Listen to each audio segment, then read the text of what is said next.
Olá, eu sou o Rubens Kigner, eu sou psicoterapeuta e professor.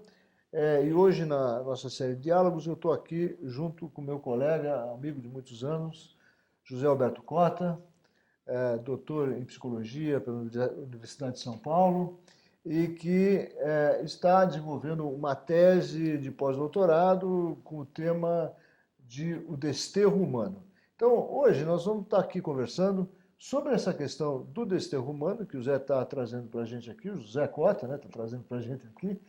Zé, tá tudo O certo. Zé Cota é doutor em psicologia pela USP, hoje em dia fazendo um pós-doc com o tema de o desterro humano. Então, eu tenho a impressão que o nosso diálogo aqui vai transcorrer sobre essa questão do desterro humano na clínica.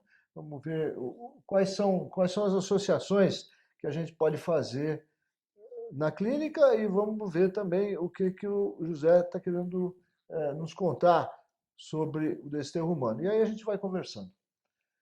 Zé, vamos lá então. Vamos lá. Prazer, uma alegria estar aqui conversando e compartilhando com você. Meu Rubens é meu amigo há mais de 30 anos, muitos 30. Né? Essa questão que eu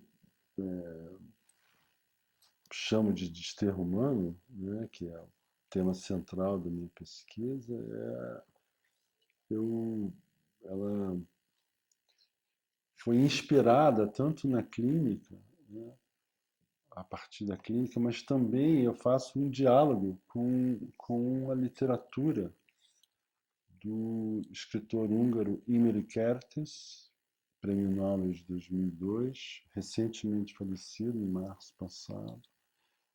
É prêmio Nobel de literatura. É, De de literatura. literatura, ele é um escritor, Tá. né, de literatura. Talvez seja assim, interessante eu contar um pouco como surgiu essa questão, talvez. Legal, claro. Né? Uhum. Foi uma coisa interessante, porque quando eu estava para terminar, entregar a minha tese de doutorado, onde eu falava sobre corporeidade na clínica, exemplos clínicos e tal, a tese estava pronta e eu sentia, mas eu sentia falta de algum capítulo, alguma coisa, eu achava que está faltando alguma coisa. E sempre que eu pensava que está faltando alguma coisa, eu lembrava da obra do Kertész, que eu, por acaso, tinha lido ao longo do meu doutorado. O Prêmio Nobel de 2002, ele começou a ser traduzido para o Brasil.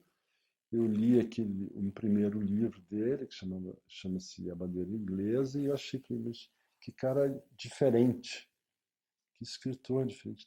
De que esse cara está falando? Uhum.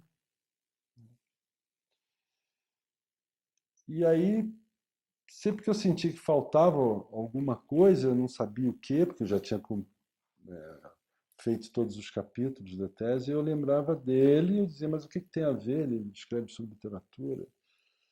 Até que um dia eu li uma resenha sobre um livro dele e eu fiz a ponte. E aí eu entendi, né, que, vamos dizer assim, o rio que corria por baixo das questões clínicas, teóricas, que eu estava abordando na minha tese de doutorado, diziam respeito àquilo que depois eu vinha chamar de desterro humano, né? Que, no meu modo de entender, tem a ver com a questão da identidade do sujeito e com uma questão muito rica para a clínica, que é a importância do outro para a constituição de si mesmo.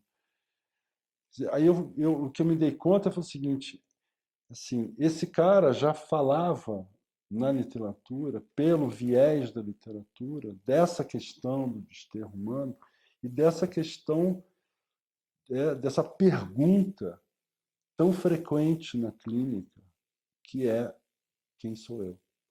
Então, só para me entender um pouco melhor, eu acho que é importante, porque desterro humano às vezes pode ser uma palavra que abstrata, né?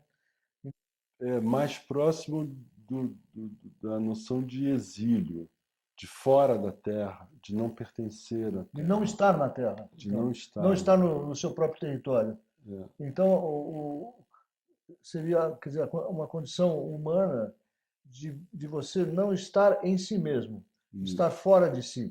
Tá, isso, exatamente. tá. Não tem é isso, né? E pode lembrar, quando fala de desterro humano, às vezes as pessoas me perguntam, mas você está falando, por exemplo, dos refugiados, Hum, né? Dos exilados, que é uma questão, né, real, real que real. pulsa. Um É, milhão de pessoas é. refugiadas ano Aham, passado, 60 mil que morreram na travessia para a Europa, do Afeganistão, do Iraque, da Síria. Essa questão tangencia, mas não é. uhum, Né? O que eu chamo assim, de desterro humano, que eu uhum, vinha chamar, né, tem a ver exatamente isso com o que você falou, com sentimentos e atos do ser humano que dizem respeito a uma sensação de não pertencimento. hum, Não pertencer a si mesmo, a seu corpo, à família, à cidade, ao Estado, ao país. uhum, uhum. E no extremo, pessoas que se sentem não pertencendo à própria raça humana. Entendi. Isso é uma coisa que eu não tirei do nada, mas tirei do que eu vejo. Um exílio do humano, né? Até mesmo o exílio do humano, Ah, exatamente, ah, exílio do humano, tá. É porque exatamente. é interessante, eu li o livro dele sobre o período que ele ficou no campo de concentração, né? Como é que é o nome Sem do... destino. O Sem Destino, é. E até li em espanhol o livro, que foi bom ter lido em espanhol. Não é um livro difícil de ler, é um livro de uma literatura facílima de ler. Eu acho que a qualidade dele está justamente nessa essa maneira de escrever absolutamente compreensível, né? E, e a forma como ele se coloca nesse Sem Destino, como ele está enxergando o mundo, né? É um pouco como se ele estivesse lá presente e ao mesmo tempo estivesse lá ausente, né? Exilado daquele lugar, talvez foi uma das formas que ele encontrou, ou que apareceu intuitivamente dentro dele, porque era um menino, né? A sobreviver, né? É, Faz- não faz sentido. Eu acho que a literatura, esse livro que é sobre, na realidade é baseado na própria história dele, exato, né? exato. Um menino que filho de uma família judia de Budapeste, uma família tradicional judia, judeus ortodoxos, que vai para Auschwitz, passa por 3 campos de concentração e volta. É muito diferente, por exemplo, da literatura, que existem vários autores, como Primo Levi, né? Uhum, Jean Merry, que vão contar e que você lê e você fica. É um relato muito forte do que acontece, da uhum, tortura, da morte. uhum. A gente fica até meio assim. Né? Ele vai contando aquilo de uma forma leve para o que é. Né? Eu vi mais como um distanciamento que ele conseguiu se colocar, porque o sofrimento que ele deve ter sentido lá aparece no texto o sofrimento, mas a narração do sofrimento tem um distanciamento que facilita você até, enfim, poder desenvolver até uma crítica em relação àquilo, né? É, eu acho que ele tinha, né, eu conheci, tive a felicidade de conhecê-lo pessoalmente, né, me tornar amigo dele, ligar, fiquei os 2 últimos anos ligava para ele cada 3 semanas, assim, ele e a mulher dele que também faleceu a semana retrasada, né, ela foi junto com ele, né. Eu não acho que seja uma defesa dele, né?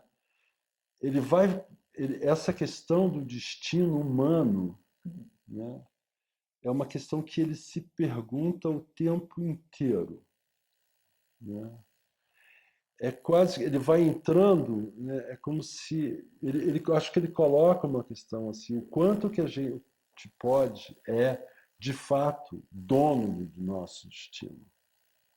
Será que a gente é realmente, de fato, dono do nosso destino? Né? Uhum.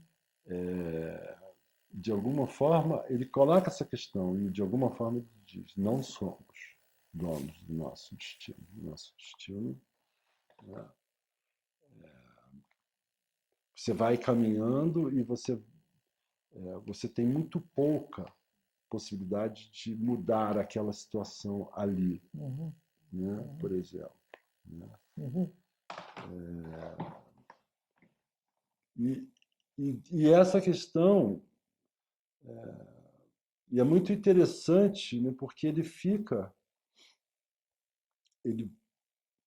sai, vive isso tudo e volta e ele tem nada. Ele volta, se você lembrar do livro, quando ele volta do campo de concentração, ele não tem mais a casa, ele não É. tem mais pai, ele não tem mais nada, e o destino dele está absolutamente em aberto. É uma, ele tem profundamente essa reflexão sobre o destino e sobre a própria identidade dele, de sujeito. Né? Essa pergunta, quem sou eu? Ele faz isso ao longo da obra dele, especialmente no livro chamado Eu, um outro. E o que eu acho interessante, né, Rubens, assim, uma das coisas mais interessantes que eu acho da obra dele é porque eu não vejo nenhuma questão patológica, psicopatológica. Entendeu? Eu acho que ele aborda essa questão do destino humano, essa questão da identidade, são como questões inerentes à própria condição humana. Entendeu? Essa pergunta, quem sou eu e Ó, quem há de sabê-lo, ó, é uma pergunta frase que dele, qualquer um de nós pode fazer a qualquer momento, sem ter que ter passado por os terrores da. de Auschwitz, É, da ditadura comunista da é, Hungria. é. E talvez é isso que vai, aos poucos, nos reportando a clínica, né? Quer dizer, eu sinto que muitos pacientes acabam vindo à clínica, né? Para se encontrar, né? Que eu, falando de uma forma simples, né? Sim, Não é? Para ser si mesmo, ou conhecer si mesmo, né? para saber de si mesmo. Saber de si mesmo, né? Né? E como é que é esse mesmo? Né? Eu acho que sim, Rubens. Eu acho que isso é o que graça na clínica contemporânea. Né? Aquelas questões sobre sexualidade, sobre desejo, né? que inauguram a psicanálise, né? Os conflitos com sexualidade. Né? Elas existem, mas em muito menor proporção. Acho que a grande questão é exatamente essa. O paciente vem para saber que está tendo, que a gente os ajude a saber de si. Né? Saber de si. A gente sabe que a sociedade atual é uma cidade que procura tirar as pessoas de si mesmo e levá-las para algum lugar, que não é o lugar que é o desejo ou a escolha da pessoa. Normalmente as suas escolhas acabam enganchando em escolhas criadas, né, por outros, não é, para que você se identifique com essas questões fora de si e acaba sempre se afastando de si mesmo, né? Concordo plenamente. Eu É, acho que um exemplo, né, disso é essa. A gente vive numa hiperrealidade, né? E o melhor exemplo disso, a sociedade nos leva para criar avatares. Né? sim, sim, Os avatares que as sim, pessoas criam, né? sim, sim, sim. São simulações de si, idealizações de si, simbolizações de si, mitificações de si. A sociedade leva para isso, né? Ou leva lá para você, desterra você, né? Como esses refugiados, que é a questão, né?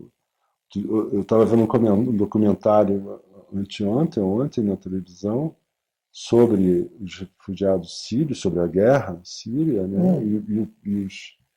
E uma pessoa que teve que fugir da Síria, são mais de quase 5 milhões de pessoas que tiveram que fugir da Síria desde que começou o conflito, quase 4 milhões e 900 mil, e o sujeito dizia: mas eu não sou mais ninguém, eu não sou mais ninguém, eu não sou sírio, eu não sou francês, eu não sou nada, eu não sou ninguém. Né? Ele está completamente desterrado. Né? E não acho que isso seja uma questão psicológica. Né? Ali tem uma questão que é tanto, vamos dizer, da própria condição humana, da condição humana, quanto das questões sociais que estão levando a pessoa a ter essa desterro mais radicalizado ainda. É como se ele foi expulso de si mesmo, né? Isso. Ele foi expulso de si mesmo. Acho que isso é uma questão é uma questão fundamental. Como que essas pessoas vão voltar a si, né? Ou sair do enlouquecimento, né? Voltar a si numa outra terra, né? Num outro território, né? Quase impossível. Aí eu acho que tem uma coisa, né, que também eu aprendi com o Kertész, acho que ele me ensinou e que vale para essas pessoas e vale para os pacientes também, Rubens. Que é assim, que é o que você faz, que eu acho que é uma questão clínica, que é o que você faz com o seu sofrimento. Né? Tudo bem, você pode compreendê-lo, que o seu sofrimento vem daqui, dali, disso, seja ele inerente, condição humana ou não, isso, mas o que você faz com isso? Só saber a origem do seu sofrimento, eu acho que não ajuda muito. Ajuda, mas não. Eu acho que o que o Kertész me ensinou é que o que você pode fazer com o sofrimento, a melhor coisa que você pode fazer é dar um destino para ele. Acho que no caso dele é muito claro. Né? Ele viveu Auschwitz, quando ele volta, a Rússia, né? É a Rússia que expulsa os alemães da Hungria, e na divisão que houve lá dentre os vencedores, a Hungria ficou sob a Rússia. E a ditadura comunista na Rússia, eu acho que só a ditadura russa foi pior. Ditadura comunista na Hungria. Na Hungria. Só a ditadura russa foi pior do que porque a ditadura comunista na Hungria não foi mole. Né? Era uma destituição de si o tempo inteiro. O Museu do Terror lá em Budapeste, que é barra pesada. E o Kertész viveu isso muito. Né? Ele sempre foi tratado. E aí é uma coisa assim, ele sempre foi tratado como nada, como uma coisa, como nada, como uma coisa. Tanto a gente vai ver ele em Cádiz por uma criança não nascida. Né? Tanto pela família dele, quanto pelos nazistas, quanto pelos comunistas. Né? Não é privilégio, digamos assim, dos nazistas tratar o outro diferente como nada. O ser humano, qualquer ser humano, pode tratar o outro como coisa, como nada. Né? Eu acho que todo o sofrimento dele, eu diria assim, ele se agasalhou no seu sofrimento, né? E destinou o sofrimento dele em literatura. E eu acho que isso é uma questão que nos ajuda na clínica. Claro. Isso é um pouco do que é curioso. A Anísia da Silveira, que teve um trabalho que não foi com a literatura, mas foi com a arte, né? Sim. Ela dizia uma coisa muito importante, que o que ela entendeu era que os pacientes do hospital psiquiátrico, né, eles começaram a se reorganizar, a voltar a si, quando eles começaram a conseguir projetar em forma de arte aquilo que estava dentro deles. Né? E ela chamava isso da estrutura do self, quer dizer, um quadro, um objeto de arte, uma escultura e tal, era a estrutura, quer dizer, ele transformava em realidade aquilo que estava dentro dele, ele podia ver fora dele também. Tá? Então ele se estruturava até através do objeto de arte. Né? E eu entendo que o Kertész, ele se estruturava através da literatura dele, que é um objeto de arte também, né? Sim. E eu acho que isso na clínica nos é muito importante, né? Senão, a forma como a gente... Porque, de fato, a quantidade de pessoas que nos procuram, eu acredito que a você também, hoje em dia, com essa problemática, né, de estar em si, se estruturar em si mesmo, é muito grande. É muito grande. Que o apelo do exterior é enorme. Com o avanço, por exemplo, das tecnologias, o exterior ficou muito perto, né? Quer dizer, através de uma telinha, você sai de si o tempo inteiro para qualquer lugar. Para qualquer lugar, praticamente, hoje em dia, você vai através da telinha. Quer dizer, é como se você estivesse no outro lugar. Né? Isso está constantemente te tirando de si. Né? E hoje em dia existe muita doença nesse plano também. Né? Não só doença, claro, existe saúde também, mas... E esse voltar a si é uma questão clínica importante. Voltar a si. Acho que tem uma coisa assim, sem dúvida, e a gente, eu acho que isso eu também aprendi com o Kertész, assim, o voltar a si não significa, tem a ver também com você voltar a sentir, a estar conectado com aquilo que também lhe falta, né? Com aquilo que você não sabe, com aquilo que você, com os seus vazios, né? Com suas questões que você nunca vai responder. Isso faz parte de você, né?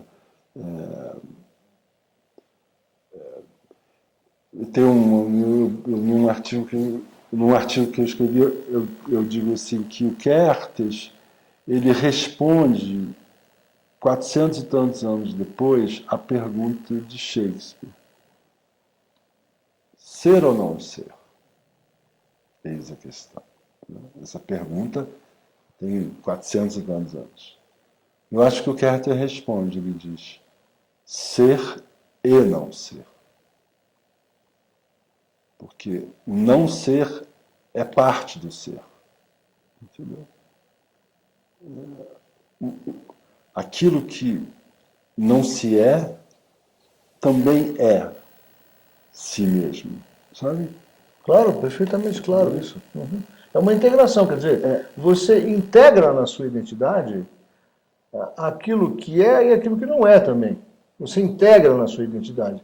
Porque essa verdade, é muito bonito isso que você trouxe, porque o que eu trabalho muito é, por exemplo, na história das pessoas, as pessoas muitas vezes querem eliminar questões que fazem parte da história, né? Querem eliminar, mesmo, matar, enterrar, isso, aquilo e tal. Pode existir até rituais nesse sentido, mas eu acho que o que eu vejo é que a melhor forma de lidar com isso é integrar isso na sua vida. Isso sou eu também. Ou isso não sou eu também, isso fez parte da minha vida. Sabe, isso sou eu, essa é a minha história. Né? Não negar a sua própria história. O que implica enfrentar certos sofrimentos, mas ao mesmo tempo solidificar a sua própria estrutura. Né? O caule da sua árvore. Né? É bonito que esse exemplo que você deu lá dos pacientes da Nise da Silveira é muito oportuno. Né? Quer dizer, quando ele, paciente, né, a gente está falando de pacientes esquizofrênicos, né, eles tiram de dentro de si aquele sofrimento, as suas questões e colocam numa obra de arte, né, e aquela a estrutura do self, não é isso? Ele destina isso, né, quando ele destina aquele sofrimento, aquela loucura, as alucinações numa obra de arte, isso uma estrutura de self porque é ele. Né? Aí ele tem uma identidade, ele tem uma estrutura, algo, não uma identidade, porque a identidade nunca é uma coisa fechada que você agarra. Né? Você tem algo da sua identidade. Isso é muito bem lembrado. Né? O self dele está lá. Está lá estruturado. Está lá estruturado. Porque enquanto subjetivo dentro de si mesmo, ele é caótico, ele é flow, ele é subjetivo. E é fora de si, você tem um objeto, né? Sim. Pelo menos uma parte Sim. daquele self. Não é um self, tá, entendeu? É uma parte. Sim. Quer dizer, quando o cara diz que ele fez essa é a obra completa da vida dele. Significa, é tudo aquilo que ele fez. Quer dizer, a obra completa do Goethe são todos os livros que ele escreveu, por exemplo. Ele ganha um prêmio pela obra dele. Tá? Então, essa obra dele é parte daquilo que é o self dele. Não é tudo. Ainda assim é parte daquilo que é o self dele. Né? E isso ajuda a lidar, a sobreviver, ajuda a lidar com a vida. Tanto o Kercher quanto o Laudo Esquizofrênico da Anísio da Silveira. Exatamente. Né? E isso dá um sentido. E eu acho que, tanto para o Kertész como para esses esquizofrênicos, quer dizer, pintar dava um sentido para a vida deles. E dava um sentido para tudo aquilo que ocorria na interioridade deles. Bem lembrado isso.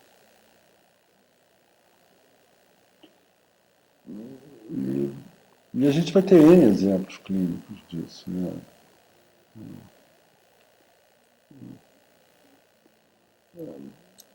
Os pacientes falam disso de várias formas. Né? Nenhuma paciente, uma moça super... Só para dar um exemplo curto, uma moça super, né, estruturada, casada, com filho, com estrutura familiar, trabalha, bem-sucedida no trabalho dela, né? E dizia: eu não sei quem eu sou, eu não sei para onde vou, eu não sei o que fazer. Como uma questão de si, né? Ela tem lá toda... Tem uma estrutura que funciona, né? Funciona, Não sei quem eu sou. Não é uma esquizofrênia que está falando. Não sei o que fazer, não sei para onde ir. Por exemplo, é uma fala, né? Eu acho que é uma coisa que todos nós temos que integrar na nossa vida, são momentos em que nós não sabemos, né? O não saber, né? Quer dizer, eu acho que o não saber é uma integração importante na vida. Não só o não ser, mas o não saber também. Porque a demanda de saber no mundo hoje é enorme. Você tem que saber uma quantidade de coisas imensa, né? E aquele que não sabe, né, ele pode ter até depressão por não saber alguma coisa. Uhum. É simples assim. Né? Simples assim. Então, integrar o não saber como uma coisa positiva, que vai ser até um motor na sua vida, também é importante. É importante a gente saber dizer as coisas o tanto que nós não sabemos. Né? E isso é importante porque o não saber é.